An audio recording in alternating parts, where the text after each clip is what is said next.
Welcome back to the Scholar Wealth Podcast. Today we start with a listener question about what to do after realizing a significant capital gain and how to evaluate strategies like qualified opportunity zone investments without letting taxes drive that entire decision.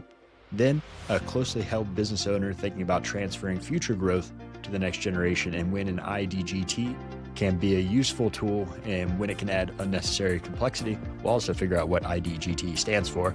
And we'll wrap up with a conversation with Peter Hansen, founder of Sparrow Estate Management. We talk about staffing, systems, and how good home management is ultimately about giving families time back and letting them enjoy the lifestyle they've worked hard to build.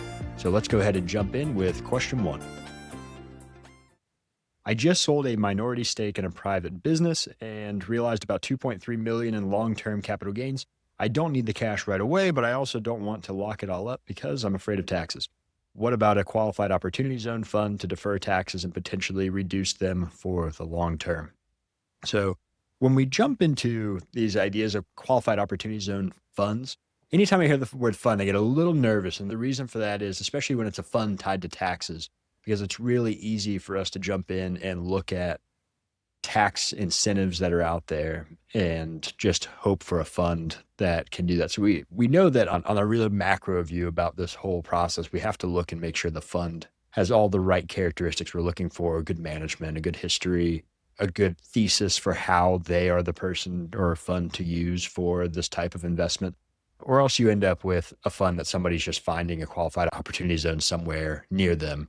They're investing money into it and they really don't care as much about the returns on that fund as they do their returns on your expense ratio to be a part of that fund.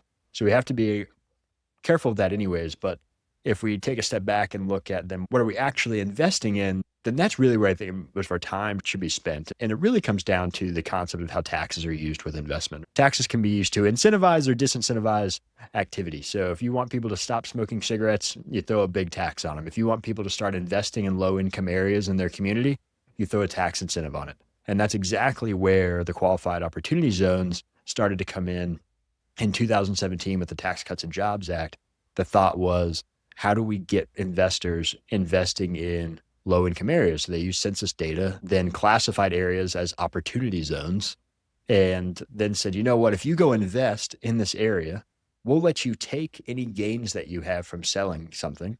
So in your case, you have the $2.3 million capital gains. You would go take that $2.3 million capital gains, go invest it somewhere in an opportunity zone. Generally, that's in real estate, and will allow you to defer those gains until the property is sold or until 2026. Now, that's coming up quick. So the deferral aspect is not really a benefit anymore of the opportunity zone. Of course, it's 1 year, right? So you could defer for a little bit, but that's really not going to be the driver. The big driver is the second half of how that works. With a qualified opportunity zone investment, any money you're investing into that investment, any growth that happens, as long as you hold it for 10 years, it's tax-free. So now we're talking about tax deferral is one thing. Tax elimination is a completely different situation, which is one that we like. The problem is now we have to invest in riskier areas for investment. These are areas that are not developed yet. You are part of that development. And you're going to go invest money, you have to have substantial improvement. So you can't go in these opportunity zones and just say, I'm going to go put $2 million into a piece of land and just let it sit there for 10 years. And then as that land appreciates, I'll get all that tax-free growth. You have to have a substantial improvement. There's rules around that, but essentially what would happen is you go buy a building for, let's say, $1 million. You got to go throw $1 million into it. And now you have some more investment in that area. The hope is you fix things up, you made that area better. And then as long as you hold it for 10 years, and that 10 years is the hook. When we have some sort of tax incentive, what they don't want is you to go drop $2 million into a building, see a little spike in value, and then cash out tax-free. They want you invested. It's very similar to a deferred compensation model or any type of employee incentive structure. Government would like you to go in, invest a significant amount into an area that they would like you to invest, and you've got to hold it for 10 years. So after that 10 years, if there's been a large amount of appreciation, then that's wonderful. If you sell it after that 10 years, all of that growth ends up being tax-free. So huge advantage, no question. If we're looking at it from a tax advantage side, tax deferral aside, since that's being sunset, when we look at the tax-free growth, huge advantages of opportunity zones. The problem with huge advantages of opportunity zones from a tax situation is like any other tax benefit that we see, is that this area is ripe for situations that go bad really fast. And the reason for that is we have the risk of the underlying asset. There's a reason why the government's giving you incentive to go invest in these areas, because no one wants to invest in these areas. If these were areas that everyone was jumping for, they wouldn't incentivize it.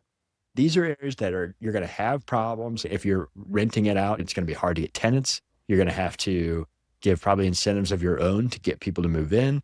You're going to run into all the normal issues of real estate in low income areas and areas that are not developed yet, whether it comes from just construction issues or anything along those lines. So that ends up being a huge risk for you to reap the rewards, so to speak. If we're matching that risk and return balance, the risk is there. This is not a risk-free investment that you're jumping into. So we have to make sure that we're jumping into this investment on the merits of the investment, not just the tax benefits that you could see from the investment. And I know that's something I talk about regularly, and we're regularly talking about on the show, because there's so many of these really interesting tax incentives that are out there. But it's really easy to say, well, I'm just going to jump into the tax situation. This is going to be great. I'm going to save all this on taxes and all this growth. You have to see the growth first. We need to go invest it, and we need to see some big growth before we get that advantage. So don't let the tax incentive drive this. Look at it just like you would look at any other real estate investment and say, you know what, this looks good on its own. The pro forma of this real estate investment looks great. So if it looks great, then the tax advantage is just gravy on top. So that's when we don't want to just focus on avoiding the taxes and then that leading to poor outcomes in the situation. This is very similar to 1031 exchanges when it comes to capital gains. The thing to keep in mind when you're comparing those is when we talk about 1031 exchanges, that's a deferral of tax. So that would be you selling this property after 10 years and buying another piece of real estate with that money and not having to pay tax on the capital gains. That doesn't mean that tax went away. It just means it's deferred to the next property. This, with the qualified opportunity zone investment, is a complete elimination of taxes on any of that growth that happens post-purchase. So very different there of how those are structured, but tend to be mixed in the same type of conversation, especially when you're talking about capital gains. The qualified opportunity zone, at least for right now, you don't have to worry about that being real estate gains. It could be anything. So really interesting. We just have to be very careful that the incentive is in the right place and that we're not just falling for this tax incentive trap of going and putting a bunch of money into an area without the expectation of a high ROI on it. Now we could jump into our next question. I'm a 52-year-old business owner with a closely held company that's growing quickly. Most of my net worth is tied up in the business, and I'm starting to think about transferring some of that future growth to my kids without giving up control today. A conversation with ChatGPT surfaced an intentionally defective grantor trust as an idea, but I'd like a real advisor's perspective on IDGTs. So this is up there with the most ChatGPT like recommendation that you get in these kind of obscure areas. And it could work. And we could talk about when this could work and if it would work. There are a lot of hooks in this one, though. You have to be very careful about setting up these types of trust, not only because the valuation concerns and complexity issues that arise, but anytime we start talking about a trust, an irrevocable trust where you're giving up assets, you better be sure you don't need those assets in the future, because once you give them up, especially in a growing situation like this where these assets are appreciating in a big way, those are no longer yours. Now, from an estate perspective, that's great. If we can move those assets out of one estate, out of your estate, and move that into the kid's estate, then that's wonderful. You avoid all of those estate taxes on all of that growth. The issue is you better not need that stuff in the future, because if you're going to need it, it's not going to be there. It's going to be your kids. And we'll talk a little bit about that as well. The first thing we need to do, though, is really to establish how this works, because it's kind of a mess. It's a game of following the cash flow around to make sure that we have all of the right ducks in a row to make sure that it can work. So the concept here, and it would work in your situation, that you have an asset that's appreciating. You have a business. Let's say, for instance, we don't know the exact numbers. Let's throw some example numbers out. Let's say your business is worth $10 million. And we're going to go put that $10 million into this intentionally defective grantor trust. So you're going to go throw this $10 million asset into the trust, and it's going to use up your exemption on that Now, the key here is when we put that into the trust, we are going to get some valuation discounts. Obviously, now these are where you don't want to be aggressive with these. These are things that you want to make sure from an audit perspective, you're working closely with your CPA and your attorneys to make sure it's realistic. But the valuation discounts are a real issue that if you were to put the shares of this company in a trust, there's going to be liquidity issues. The kids aren't going to be able to sell. The trust isn't going to go easily be able to sell out the value. And ideally, because you want to maintain control, you would be putting in non-voting shares of ownership into the trust. So now you have a liquidity discount and you have a non-controlling discount because you would no longer, the trust wouldn't control any of the things that would be going on in the business. So you would have control, you just don't own it anymore. The trust owns this $10 million asset, we'll say. So how is the trust going to, you're just going to put it in there, what's going to happen is there's going to be a swap for the shares. The trust is actually going to issue a note that you would own for that $10 million. So now in your estate, you have a note worth $10 million that the trust owes you. So that's what you have. And the business is now inside the trust. She did a swap and the trust bought the business from you. Now it's not considered a sale because you're going to pay the taxes anyways on it. For legal purposes, it's the same person. So we have the initial transfer of the assets. Where it really gets interesting is what happens with the growth of the asset.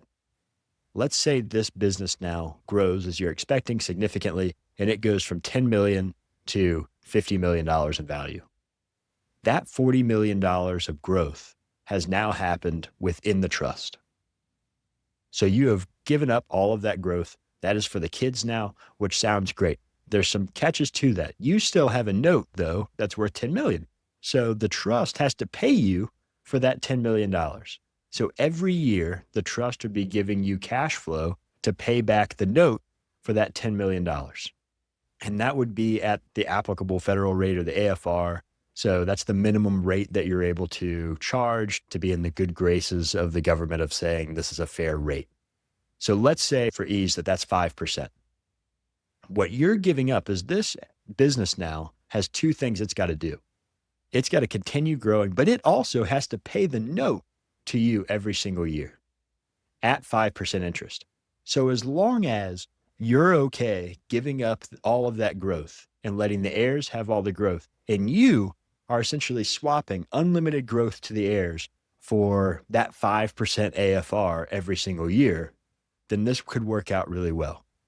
The issues that we run into is that you're putting some stress on the trust and the business because the business now has to create enough cash flow every single year that, for instance, let's say that business makes $1.5 million a year and it has to go make note payments of $600,000 a year.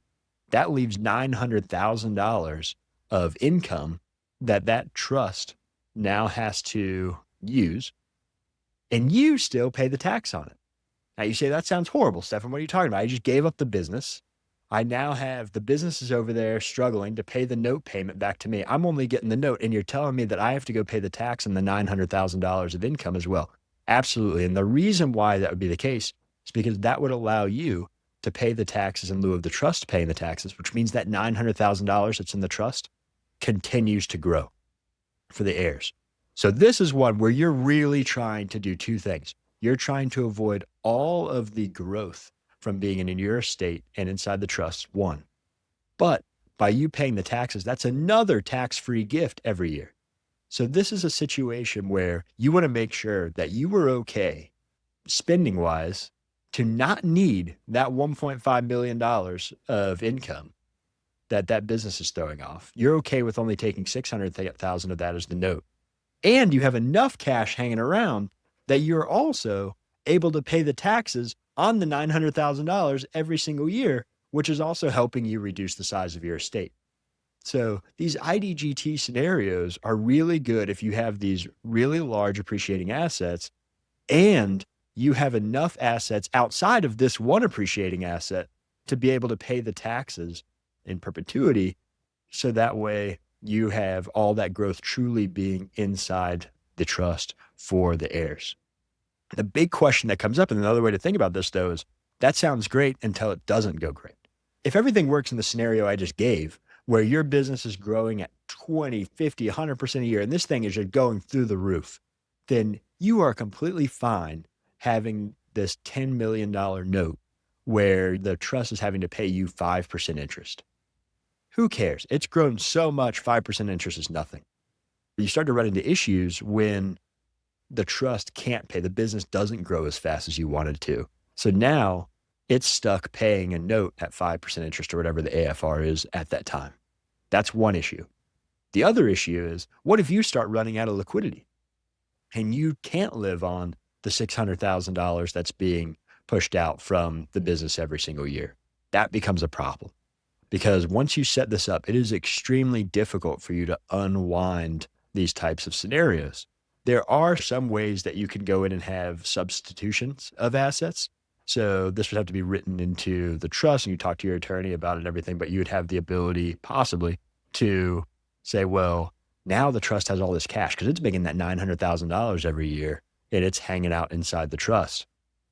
And you'd like to have some of that cash, but you have another asset that's maybe highly appreciated. Maybe it's a stock that's highly appreciated you don't want to pay taxes on.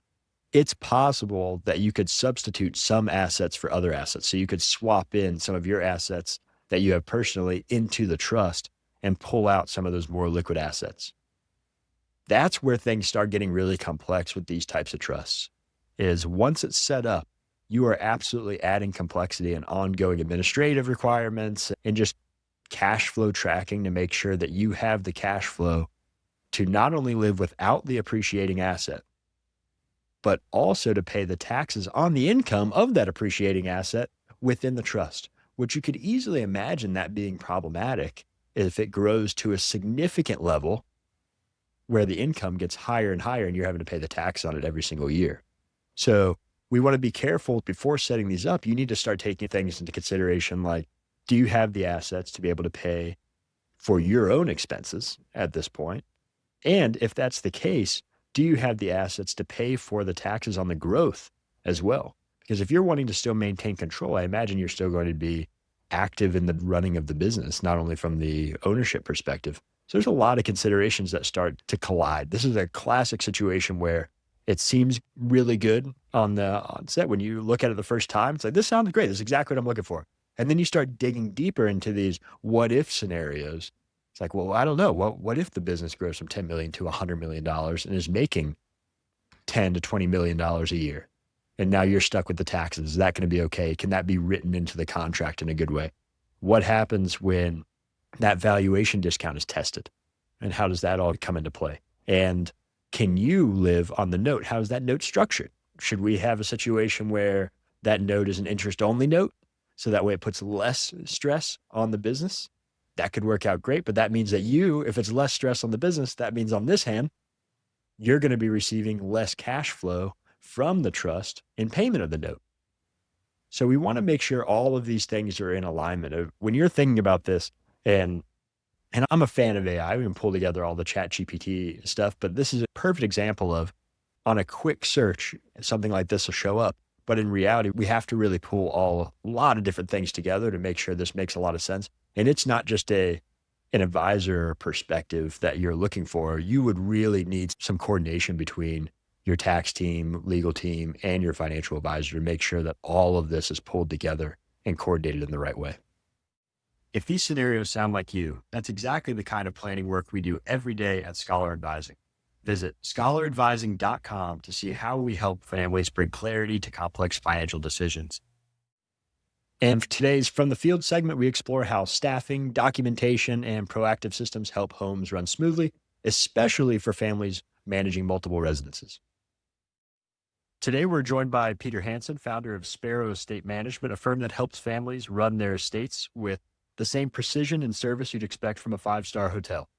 Peter brings 2 decades of luxury hospitality experience from leading properties in both New York and Los Angeles, and he now applies that expertise to private households, overseeing staffing, systems, and operations across single and multi-residence estates. Peter, welcome to the Scholar Wealth Podcast. To start, why don't you tell us a little bit about yourself, your background, how you got into all this? Thanks so much for having me. Happy to be here today. And thanks for the introduction. My name is Peter Hansen. I'm one of the founders of Sparrow Estate Management. We are a Los Angeles-based private staffing company and home management service provider. I started in hospitality. I spent about 20 plus years working in luxury hotels and fine dining restaurants in New York and Los Angeles. In 2020, I founded Sparrow Estate Management together with my wife and my brother-in-law. We initially set out to be a hospitality staffing agency, providing staff for restaurants and hotels here in LA. And we had an opportunity to pivot, come into the private sector. We found a lot of synergies from our hospitality-minded service and a lot of demand for what we could offer them. So what does that look like when somebody talks about estate management? Give me the ends of that spectrum. What's the good estate management and what's the bad estate management? Where somebody thinks they're getting estate management, but you look at it and you say, that's not even in the same. Sure. First, let's start with the word estate. We use the word estate a lot. Think of these as elevated homes. These are homes driven by clients that have worked really hard to achieve these levels of their lifestyle, and they need help. A lot of these homes have commercial grade appliances and equipment. They're driven by amazing smart home technology. It's a full-time job to manage them. They want to enjoy the lifestyle they've worked so hard to attain. They may have busy work schedules and travel schedules. They need help in their home. They need staff. They may need cooks. They might need cleaners. They might need drivers and nannies and the like. Great operations, great management help to provide all those solutions for them. Really good home management starts with clear communication, clear standards, and clear organization for managing that home. Poor run homes are more reactive. It's always a fire drill. You might not know what the expectations are from the bat. And those points are really important to know going into great estate management. When you see someone building, or when you're building out a team for somebody to manage their home, what are the stages of who you're bringing in?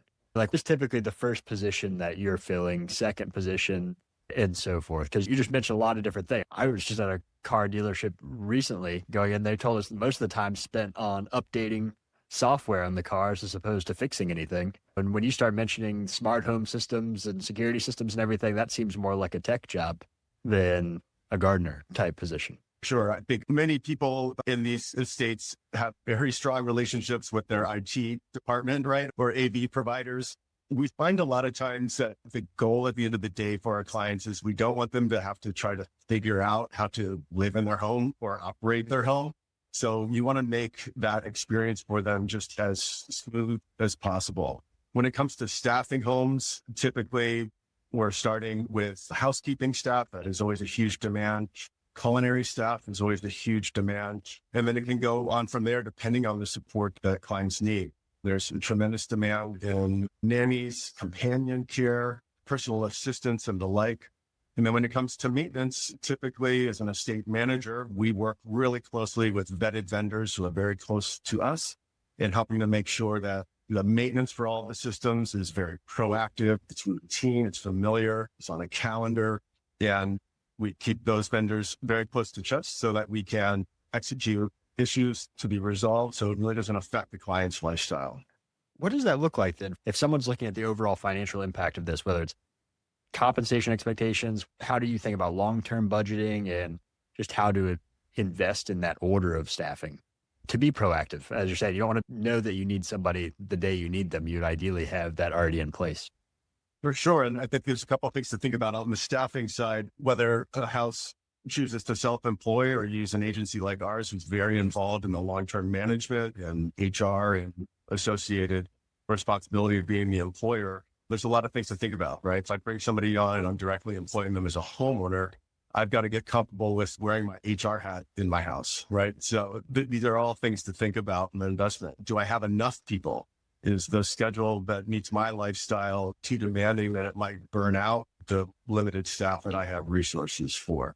Is the compensation package broad enough to entice them that I don't have unwanted turnover? That's also going to take a lot of time for me to vet and go through. And there's a lot to consider when you're bringing on staff. In addition to just salary, are we offering benefits, the ancillary costs, travel costs, things of that nature? On the maintenance side of it, if you don't take the time to really understand all of the care and proactive care that your property needs, it can cost you a lot of money and unwanted stress over time. You may go from maintaining certain systems to having to replace certain systems because things are breaking or falling apart, or you didn't keep up with those standards. How does that work from an actual logistics perspective? Because I know one of the things that'll come up is I'll have conversations with people and they're looking to hire staff. And the first thing that they start getting worried about is, how am I going to do with payments? How am I going to deal with taxes? I need an EIN now and all of those things. Are these people employed by you and you send them out as a service, or is this still paid for by the homeowners and you're staffing them, you're providing those types of benefits already? Or should I be expecting that if I hire a staff of 3 for my home, that I need to start thinking about how I'm going to provide them benefits and how I'm going to submit tax returns at the end of the year? By far, that's the most intimidating factor that tends to come up. For sure. As well as you now have staff that is in your house in addition to your family. So for Sparrow Estate Management, we are a little different than other staffing agencies. We stay involved with the management of our employees through the duration of their employment. So we take on from the beginning best practice vetting standards in interviewing and vetting candidates that we think might be a great fit for the environment that they're going into. We handle all the background reports. We handle all of the onboarding. We handle all of the related benefits, general liability, workers' compensation, all the things that go along with that. And our clients don't have to worry about scheduling and payroll and HR issues. All of that is handled by Sparrow. So you mentioned that you operate a little differently than other types of estate management processes.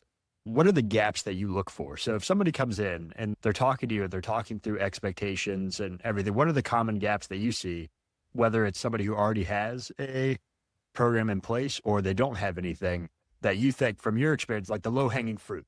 You look at it, it's like, this is going to be stuff we see all the time.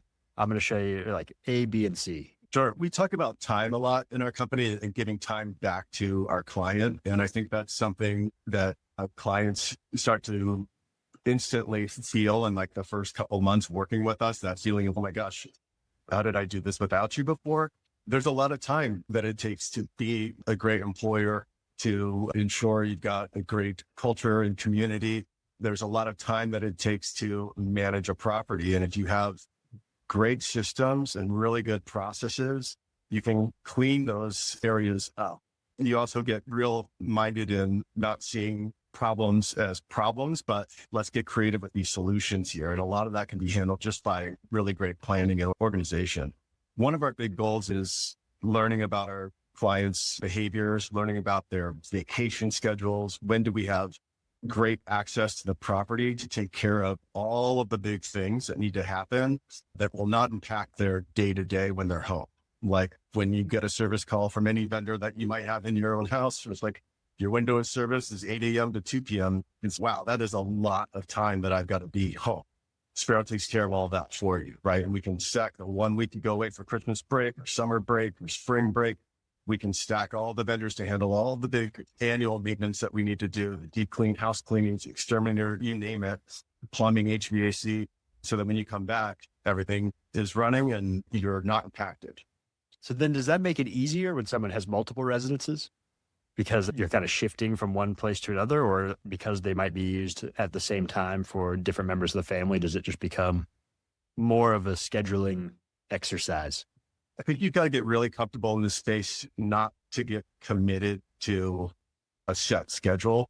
It's really important to remember that the client is the lead here, right? So you've got to adapt around the client's lifestyle. And as much as you might plan for an event to take place or a travel schedule to take place, you've also got to get very comfortable with, no matter how much we planned and got everything set up, things can change. Hey, these plans change. I'm staying longer on vacation, or I'm going to redirect to another property. You've got to be totally cool, changing hats, shifting gears, moving teams around. Say, okay, great. Let's take up this sequence and go into this gear. And you can have a lot of success there. With multiple properties, as long as you have strong systems, you're going to adapt those same systems across those properties. That's really the key. The next level on that is ensuring that the service standard that every one of those properties that your client might travel to is the same. My lifestyle feels the same. My culinary program feels the same. My cleaning standards are the same, right? The maintenance is the same. There's batteries in my remote control when I get to New York. All the little things that you think about and strive for. I'd read one time that there was a similar type of kind of property management ideas. And one of the issues was coordination between properties. And even getting down to the level of making sure the sheets were the same at every property, or the way the nightstand was organized. So that way, if I roll over in one house, regardless of what house it's in, I have the same thing, the batteries and the remote and everything on that. Are you getting down to that granular level? What is the process to actually get that level of personalized information? I imagine that's not something that happens in one form. It's a multiple step process. Or maybe it is. Maybe you have the magic form that we're looking for that would tell me everything I need to know about how I would want a house set up. For sure. Obviously, this is very client driven. So we really try to get to know as much as we can about the client and then how much they would like us to curate that experience for them. But certainly everything you just stated is a part of this. And it can go so granularly that through each department, you have those kind of standards. A lot of our clients at this level want that familiarity. They want their homes to feel like their home, regardless of what state they're in. And you work really hard on those details. So if it's permissible and part of the program, you could go so far to have an iPad that lives at that house. And we have every inch of that property documented as a lookbook for all of the service teams, for the estate manager, for the housekeepers, into the refrigerators, how the refrigerators are positioned and loaded every day. You talked about the nightstand, for sure. I get home or I come back from a late travel and I get into my bedroom. That ease of convenience and familiarity just makes people feel great. They're hitting the ground running a lot of time, taking meetings, working hard, and knowing that things are familiar when they get home. It can be very important to them. Talk about the lookbook a little bit more. Is this like the similar setup to a retailer or a restaurant, that things look the same way at every location? 100%. Just like a chef would have mise en place, or a dining room would have their setting when you sit down, or for their table setting, exactly the same thing. That could go from how the sheets are folded to how a supply desk is stocked to how bars are set up, furniture is arranged, where the pillows go back in place, how they're tucked in, how they're organized. So every detail like that. They can also serve as strong communication tools if you have multiple teams throughout a day that are staggered. Some of our teams start very early before our clients are up and about. So there's a lot of handover points of communication that need to happen for the next team that's coming in. So there's no surprises. Again, we talk about clear communication, right? Great communication takes away the element of surprise. People know what they're coming into, and they can be prepared to seamlessly make transitions and reactions to the environment they need for the client.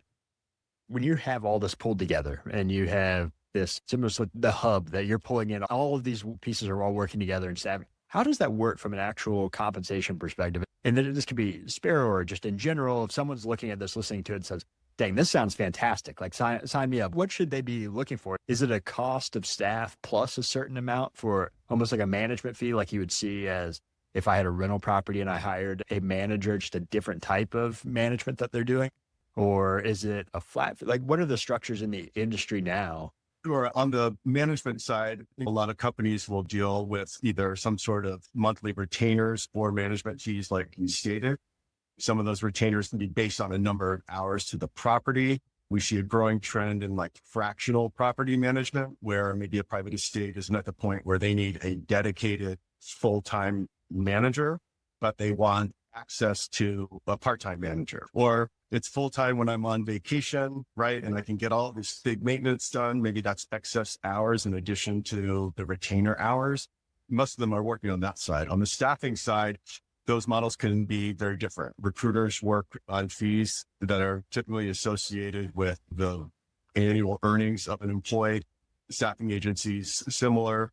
For staffing for us, it's all based on hours and hours worked, hours subject to local labor laws. So we're very transparent in those factors, and those also include management fees.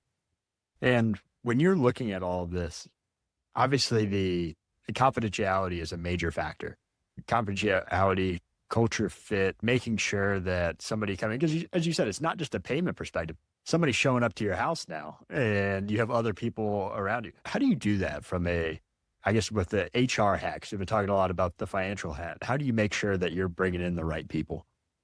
Again, I think it comes back to adopting best practice. We work really hard with our team and our HR partners to ensure that we always have best practice, that we commit to our vetting standards. We understand the clear communication and desires for the roles from our clients, and then really craft our approach in finding and vetting candidates that we think will be viable to come on board. Again, the whole resource of onboarding is really important. Everyone that, works for us, our true W-2 employees, we vet them, we go through background checks with e-verification program. And then because we know this environment very well, we understand the discretion, the reliability, and the decorum that's needed in these environments. And as the ongoing employment manager, we're able to really focus on that introductory period to help them understand how we best perform in these environments. And before we wrap up, what are the trends you're seeing? Anything around this whole concept of luxury home staffing or estate management that families are listening, they should be aware of that you're seeing right now? Sure. I think there's a really high expectation for technology and documentation. I think if you could think about the days of old property management where you might have a state red finder that outlined all of the different appliances and HVAC and plumbing systems and floor plans and you name it. There's a huge desire for those to be digital inventories or digitally accessed. There's a number of software and apps that you can have that can share with the client and they're client facing. It's not so technical that someone would be intimidated for opening it or looking at it, but it's there for them. And that helps us a lot in remote emergency situations where we're able to direct somebody. We've seen great general contractors who also do this. Before they close up the house, they video every square inch of the framing to show where all the plumbing lines are, all the technology lines are, and these become great resources for everyone. I think proactive home care is becoming the norm because systems are so advanced today in every aspect. We're finding that clients really need help in managing that. They don't want to know how their homes operate. They don't want a manual. They want to come in, enjoy it, click on, turn on, and kick back and enjoy the lifestyle they've worked so hard to achieve. I think there's also a huge demand for trained, hospitality-minded staff. A lot of managers in our company, we all come from a hospitality background, and our goal is always to make our clients feel like clients. And taking that hospitality approach for them is something that is a big totem of ours. And we find that a lot of families want to attract people that understand service, in addition to all the other super important things of discretion, reliability, and being calm under pressure and taking pride in their work. Those are some of the key ones that we see right now. I think it wraps up that whole topic of from the very beginning to if the continued service throughout one house or multiples. So thank you so much, Peter, for coming on and sharing some information with us today. Thanks so much for having me. It's a pleasure. And that's our show. Thanks for listening. New episodes come out every Monday, so be sure to subscribe and turn on alerts so you never miss an episode. See you next week. The information provided in this podcast is for general informational and educational purposes only and is not intended to constitute financial, investment, or other professional advice. The opinions expressed are those of the hosts and guests and do not necessarily reflect the views of any affiliated organizations. Investing in financial markets involves risk, including the potential loss of principal. Past performance is not indicative of future results. Before making any investment decisions, you should consult with a qualified financial advisor who can assess your individual financial situation, objectives, and risk tolerance. Thanks for listening.